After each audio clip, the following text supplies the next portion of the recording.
Okay, what I'm standing in front of here might seem like a tiny little tank, could do very little compared to one of the other bigger tanks that they've got around here.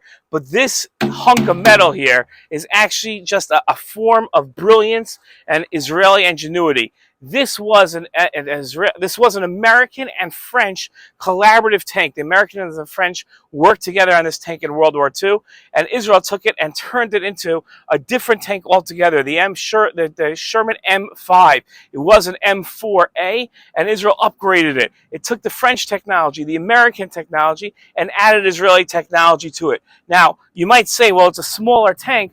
Why have a smaller tank? Make bigger tanks. Well, in fact, that's not true. A smaller tank can maneuver much faster. It can get to the enemy much quicker. The soldiers inside here are protected better because they have the ability to get across fields, get across large land masses. Now, where did this tank fight?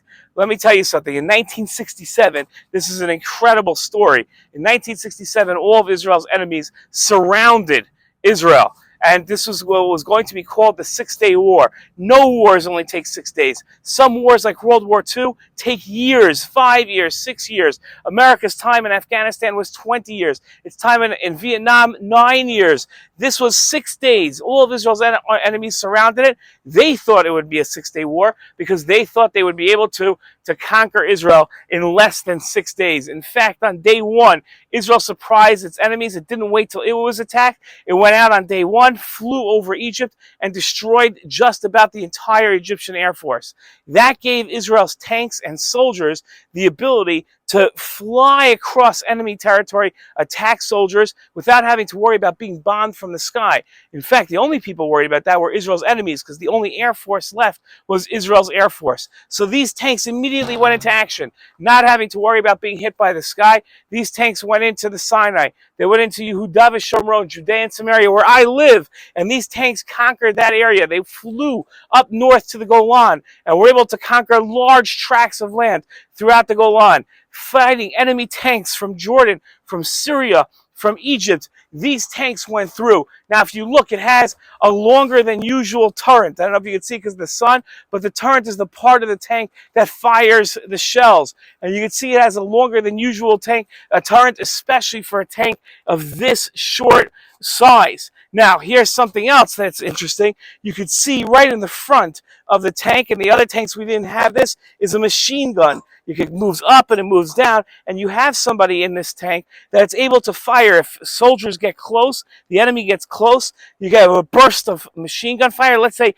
an enemy soldier comes up and he's coming up to put explosives on the tank. Boom, he gets shot from a little far away because this turret can't stop that from happening. Now, if you're looking at this tank, you're going to see something glaringly missing if you compare it to your own car at home. What don't you see? A windshield. There's no windshield in the tank, right? Now, for obvious reasons, right? Because if there was a piece of glass right here, it would be easy to shoot the glass and hit the driver. So tank drivers, here's the crazy thing, they actually can't see where they're going.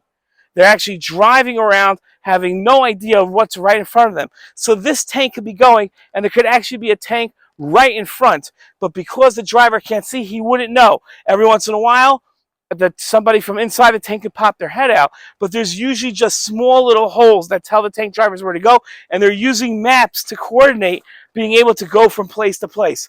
But a little tank like this can actually do better. If we look at the tank that we just looked at last time and we compare the two, this bigger tank is actually less, this behemoth of a tank is less lethal than can protect Israel, much less than this smaller tank that we had in the Six-Day War. The Six-Day War was one of the greatest miracles. We were able to conquer both sides of Yerushalayim, uniting Yerushalayim as our capital. That was 55 years ago. We were able to take Yehuda v'Shomron, which we have today.